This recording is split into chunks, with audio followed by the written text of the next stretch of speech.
Welcome back to the Restaurant Growth Show podcast, where we talk about how operators can use technology to grow their business. In today's episode, we're joined by a culinary craftsman and a titan of the table, Peter De Bruyn, with a red seal in professional cooking and a compass for commercial success. Peter has seasoned the industry with over 30 years of experience, from orchestrating kitchens in full-service restaurants to elevating hotel dining to new heights as executive chef at the Strathcona Hotel. His journey is nothing short of a masterclass in hospitality. Peter is also the chairman of the board at BCRFA, the BC Restaurant and Food Services Association. Peter, it is a pleasure to have you on the show. How are you doing?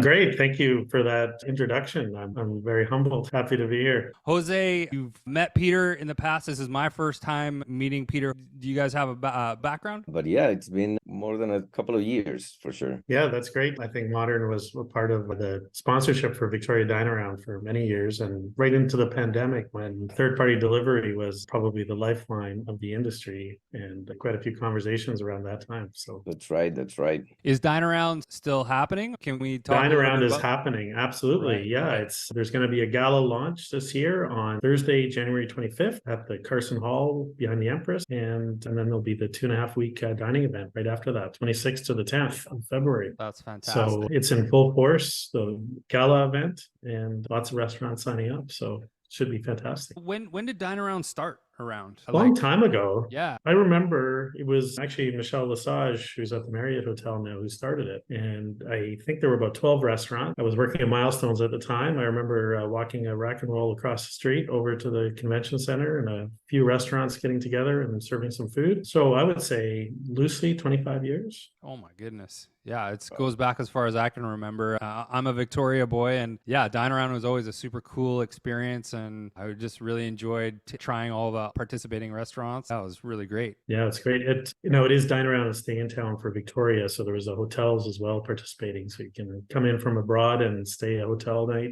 and everything's with set rates and so on. So I think it's great. That's awesome. Is it still like the coupon book? Is that's still how it's done, or there's no coupon book? You go to the Destination Greater Victoria website. You can look at menus and decide where to dine, and they're all increments of $10, starting at $25 for a 3-course meal, which of course is probably a bargain in these days. No kidding. Up to 65. So there's some, a wide variety of different options. So Peter, I understand that you were just coming out of a webinar on AI in food service. I think that was hosted by Data Essential.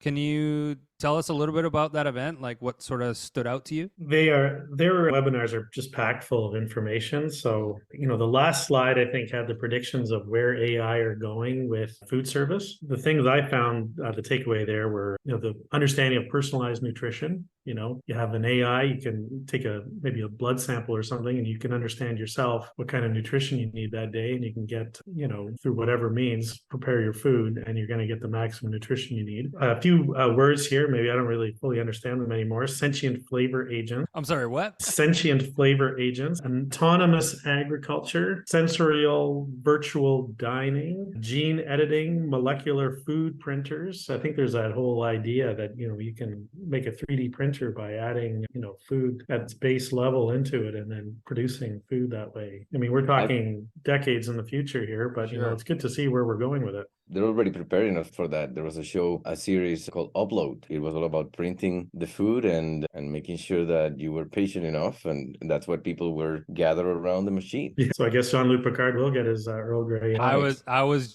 waiting for the Next Generation reference there, the Star Trek, food simulator or whatever that was.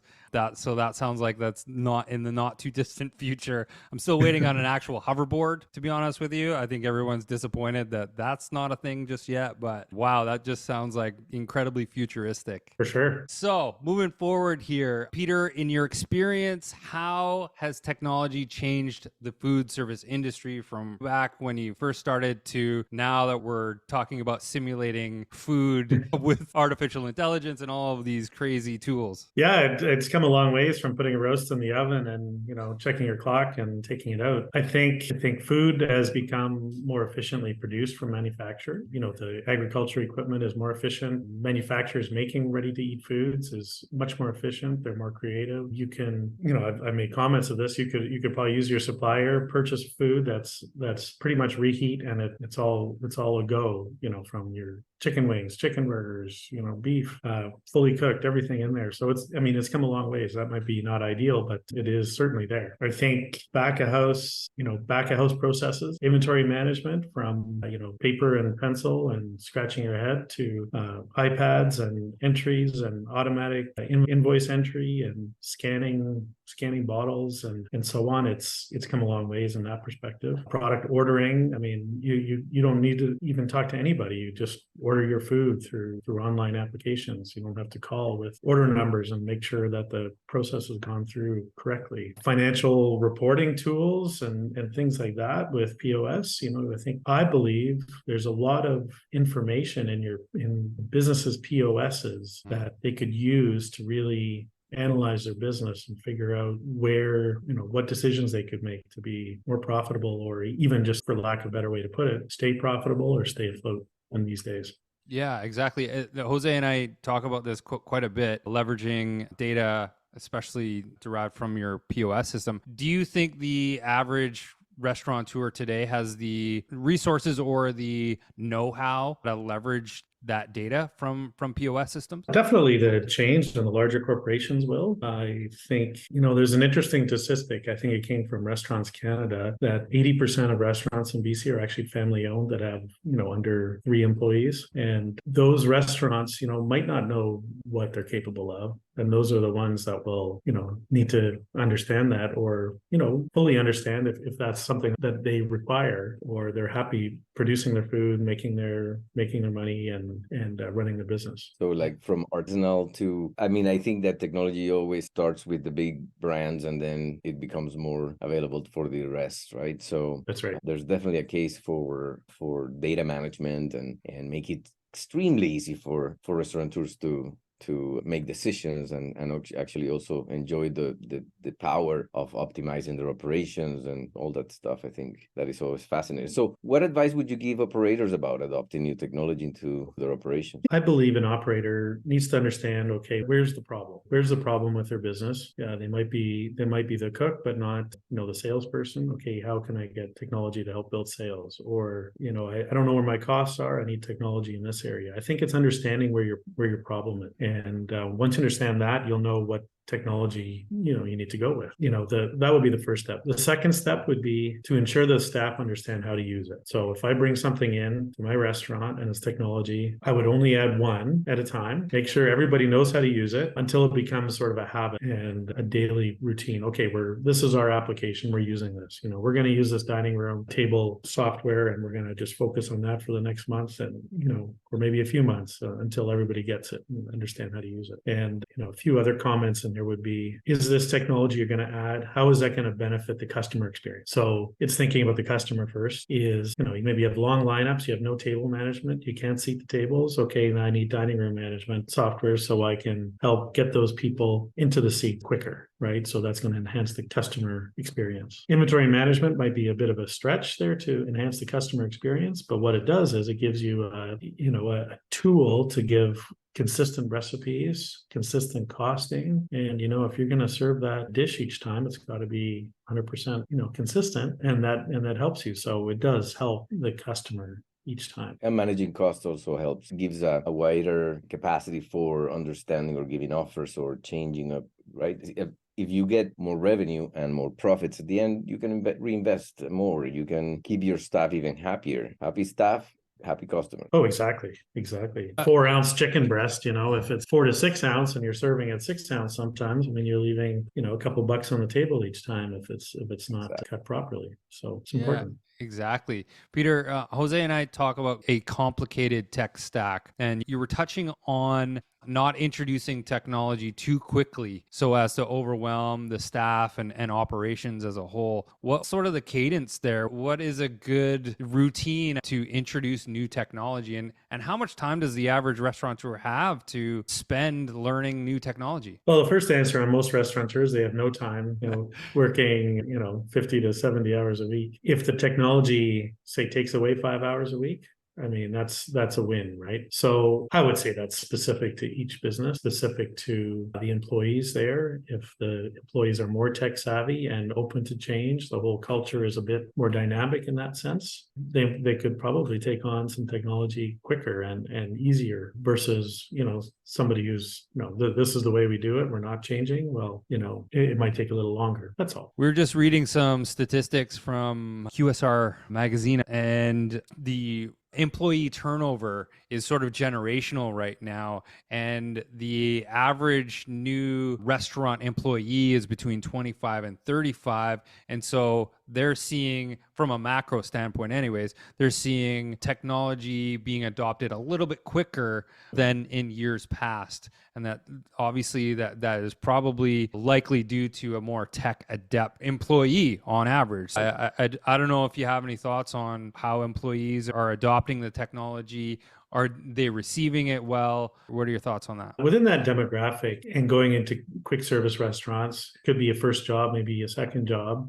It's the basis. You're going to walk in and go, okay, well, this is the way it is. It's different than, say, when I started 35 years ago. The technology will be there. They're already understanding the technology. They're already on a FaceTime with their friends, no matter where they are in the world. It's just a part of life, whereas it might be a bit of a stretch for somebody a little older. So they can probably take on more technology quicker. The technology in quick service restaurants, you're touching on the labor issues, and labor is a challenge right now, finding people, retaining people, and it probably goes right back to artificial intelligence and in quick service restaurants and how they're adapting to, that order taker might be actually AI taking your order with your burgers, fries, going through your drive-through, so you're not actually talking to somebody. It might remove a person that's required in the business. Let me get it straight here. We're not taking away jobs. It's solving a problem that there isn't people to work in that sector, and then perhaps that person that you finally come into contact with to do your transaction payment with is got more time for customer service, which is enhancing that experience. So you don't need a lot of customer service to, hey, I need a shake and two burgers, but you do when you do the transaction, and you still have that customer smiling at you when they hand you the bag through the window. And here you go, have a great day. I think that it makes a lot of sense. I was watching the other day some of the systematic and some of the tools just at a local McDonald's as I was waiting for food. And you can see the ease of using them. Like, I don't know, it feels different, comfortable. And actually my experience when receiving the food is one of my favorite. And also I've seen that there is a more personalized, and I talk about them because, they're leading in technology in so many ways, so many things that most people don't even know. Some robotics in their production line, some geofencing to identify when the guest is coming close. Their app is extremely powerful, and so I can see how that helps and improves the quality. McDonald's is all in the news these days. I think that they are upping their prices, and that's not the only reason why they're in the news, but they're upping their prices, and they're also going after a different customer, a little bit more of a higher end customer, which is really interesting and probably deserves a podcast on its own. That McDonald's is going higher end. Yeah, in our previous episode, we talked about how that market share from fast casual, right? Exactly. So, Peter, what do you think it will take for quick service restaurants to be successful in 2024? It's right around the corner.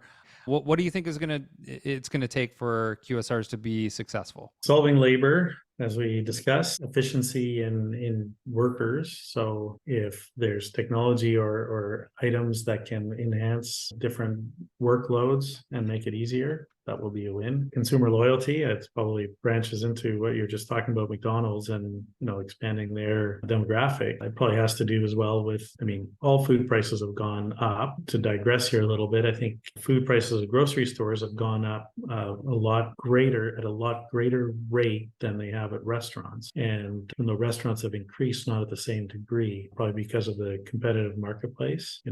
Most restaurants I talk to, they don't want to raise prices until they have to, until that income statement just doesn't make sense. So they'll raise those prices. So what that does is, if you're going to go dine, you're probably going to look at a more cost-effective way. So your frequency might change a little bit to quick service more often than full dining, just the nature of the trends that we're seeing. That's sort of data-filled trends. So you could see probably more dining, more takeout and delivery, more efficiency in order taking at quick service restaurants. I think you discussed that in your Wendy's, the quantity of, efficiency in orders they can produce, then the kitchen's running, what doesn't make a big deal to put on 3 burgers versus 2. And that's where the profit comes in. Yeah. It's like we also touched on revenue management as a big topic in the last episode, and those efficiencies and understanding where the new profits could be. And that gray area between fast casual and QSR, it's where there's possibilities for both.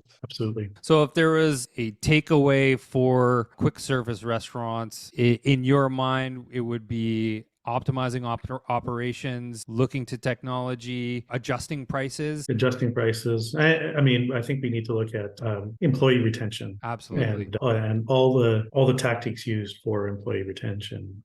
I think we all know it costs a lot more to recruit than it does to retain. Yeah, exactly. Well, Peter, this has been a lot of fun, and it's definitely got the wheels turning about what it's going to take for restaurateurs to be successful in 2024. So thank you for sharing. Now's your time to plug away. How can people learn more about BC RFA membership, or how can they contact you about restaurant consulting? BCRFA, www.bcrfa.com. That's the Restaurant Association for British Columbia. And you can find me, Peter at DeBruynConsulting.com is my email address. I have a LinkedIn, Facebook.